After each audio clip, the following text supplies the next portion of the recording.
khan bà hạt dù ấy vô mà bà hạt pi bên ngay ta ở đại bàn thọ ở đại bàn ấy chỉ mới bật lên xa rồi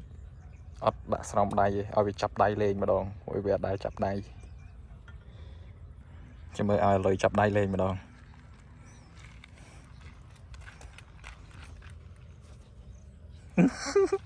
ở đây tôm đầy ở miền xong đây ở đây tôm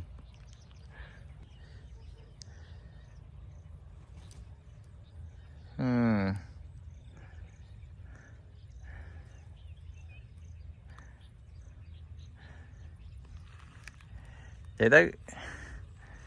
bạch xong đây thì thầm xe lỗi à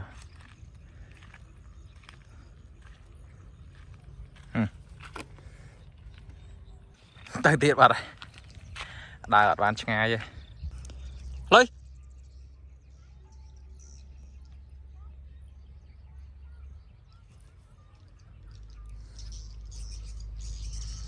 này nói vậy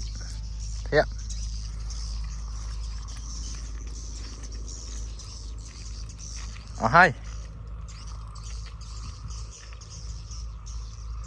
hai sao hả hay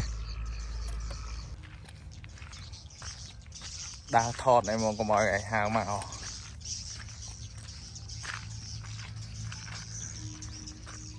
ha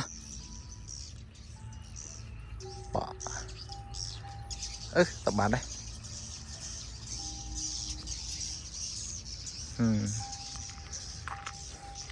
này hai chẳng ái thế này chẳng đấy ấy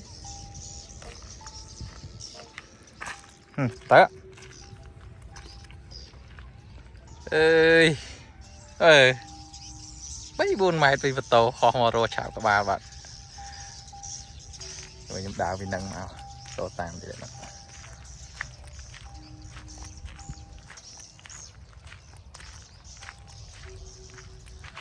hoa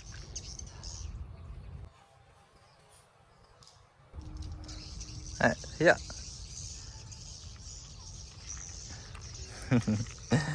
lên phơ sống thấy rồi lớn rồi hai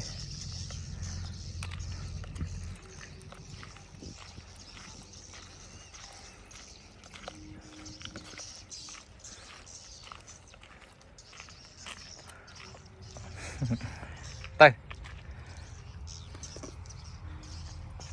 ở miền toàn màu ấy đấy có một bài lúa nè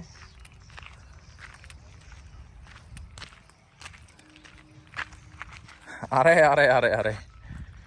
tập phật vào đây cho mình hai cái lưỡi đám chơi đang màu một đòn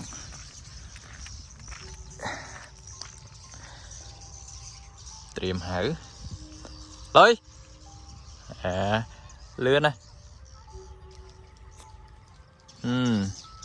nè nói vậy bà mình chỉ con màu alo mà hái ạ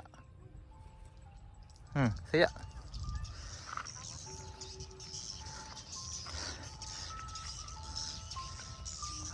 nữ hai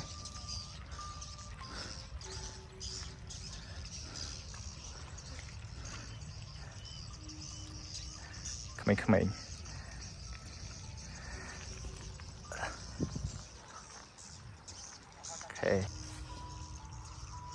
ok mà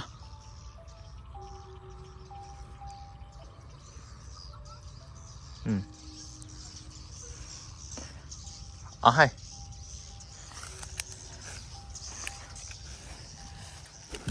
đây nè mờ này là cái nào ha rồi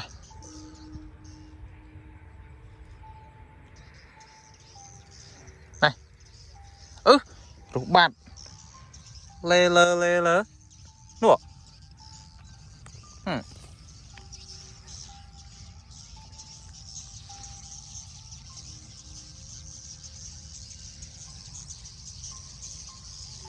lấy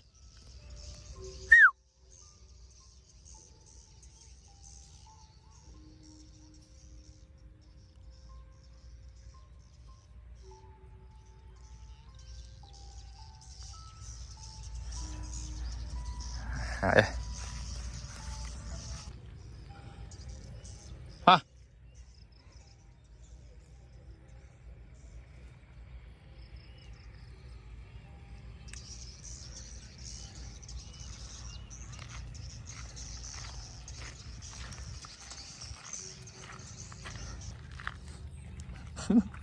Bắt khmênh còn là khơi những đá chính rồi họ mà tạm.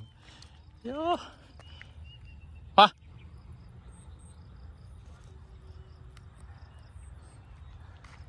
Ở bên mà nước máu mới đang thấy anh tăng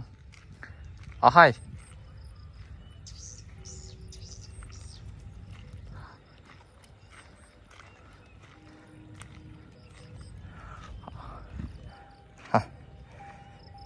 tao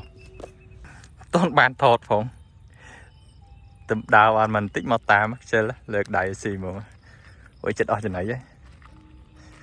vô màu màn lên thầy lên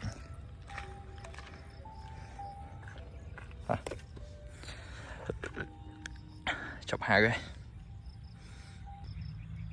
thử một bà nãy xì bình năng bà nãy trên này nó thầy lên cho nên xì lên nắng là ngờ lộ nó bộ bạc hai lại